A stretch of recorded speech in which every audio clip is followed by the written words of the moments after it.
देश में महंगाई ने गरीब जनता का जीना दूभर कर दिया है। 100 रुपये पेट्रोल, 1000 रुपये सिलेंडर, आसमान छू रहे दाल सब्जियों के दाम ने रसोई का बजट बिगाड़ कर रख दिया है। लेकिन सत्ताधारी पार्टी के नेता इस समस्या को उपचुनाव में मुद्दा नहीं मानती है। भाजपा के प्रदेश सह प्रभारी ने शिमला में पत्रकार वार्ता के दौरान सरकार की उपलब्धियां तो गिनाई, लेकिन महंगाई उनके लिए कोई बड़ी बात नहीं है। उन्होंने कहा कि उज्ज्वला योजना के तहत गृहिणियों को मुफ्त सिलेंडर दिया गया, लेकिन जब उनसे सिलेंडर के दाम पर सवाल किया गया तो उन्होंने इसे ये कहकर टाल दिया कि महंगाई का समय परिस्थितियों से कोई लेना देना नहीं है। संजय टंडन ने कहा कि उपचुनाव में पूरी तैयारियों के साथ लड़ रही है। हिमाचल का वोटर इंटेलिजेंट है, वो विकास को वोट देगा।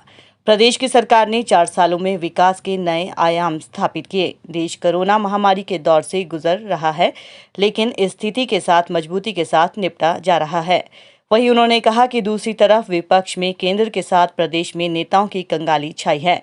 विपक्ष के नेता बेबुनियादी बयानबाजी कर रहे हैं। मैं उन व्यक्तियों की बात करता हूं कि जो व्यक्ति जब वोट के बूथ के अंदर एंटर करता है तो उसके ध्यान में ये होता है कि भी मैं उस व्यक्ति को वोट डालूं जो व्यक्ति मेरे एरिया का यहाँ से विकास कर सके, जो मेरे एरिया की समस्याओं को सरकार में उनको सॉल्व करा सके और जो मेरी आवाज़ को वो पूरी बुलंदी पर पहुंचा सके। मुझे लगता है कि ये विषय हर वोटर के माइंड के अंदर सबसे अग्रिम रहता है। उस दृष्टि से देखा जाए तो मैं जितने भी पिछले सालों के चुनाव देखे हैं, मैं मानता हूं कि हिमाचल का वोटर एक बहुत ही मैच्योर्ड और एक बहुत ही इंटेलिजेंट वोटर है और वो अपना वोट विकास के लिए प्रयोग करेगा। वो अपना वोट, उपचुनाव है, दोनों उपचुनावों में केंद्रीय सरकार और प्रदेश की सरकार दोनों ऑलरेडी काम कर रही हैं। उसके अंदर वो अपने क्षेत्र की भागीदारी कैसे बढ़ा सकता है और अपने लिए और क्षेत्र के लिए विकास की धारा को कैसे खोल सकता है। तो मुझे लगता है कि उस दृष्टि से देखा जाए तो हर उस वोटर का ये चुनाव ज़रूर होगा कि मैं इस चुनाव के अंदर भारतीय जनता पार्टी का साथ दूं, उनका हाथ मजबूत करूं, दोनों सरकारों का हाथ मजबूत करूं और अपने क्षेत्र के विकास की तरफ मैं आगे बढ़ पाऊं। ऐसी सोच मैं सोचता हूं कि जो मैच्योर्ड वोटर है वो इस चीज़ के लिए करेगा और विकास के लिए वो वोट करेगा। कि प्रदेश की सरकार विकास के अंदर पिछले सारे रिकॉर्ड को तोड़ते हुए प्रदेश की सरकार आगे बढ़ी है।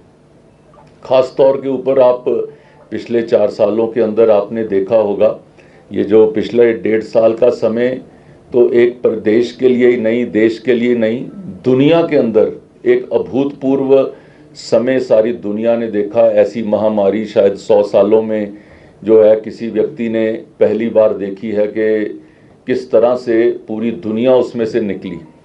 लेकिन आप अंदाज़ा लगाएं कि उस चीज़ के अंदर उसको हैंडल कैसे किया गया, चाहे वो प्रदेश है और चाहे वो अपना देश है। आज हमारा देश 100 करोड़ वैक्सीनेशन की तरफ कुछ ही दिनों में पहुंचने वाला है।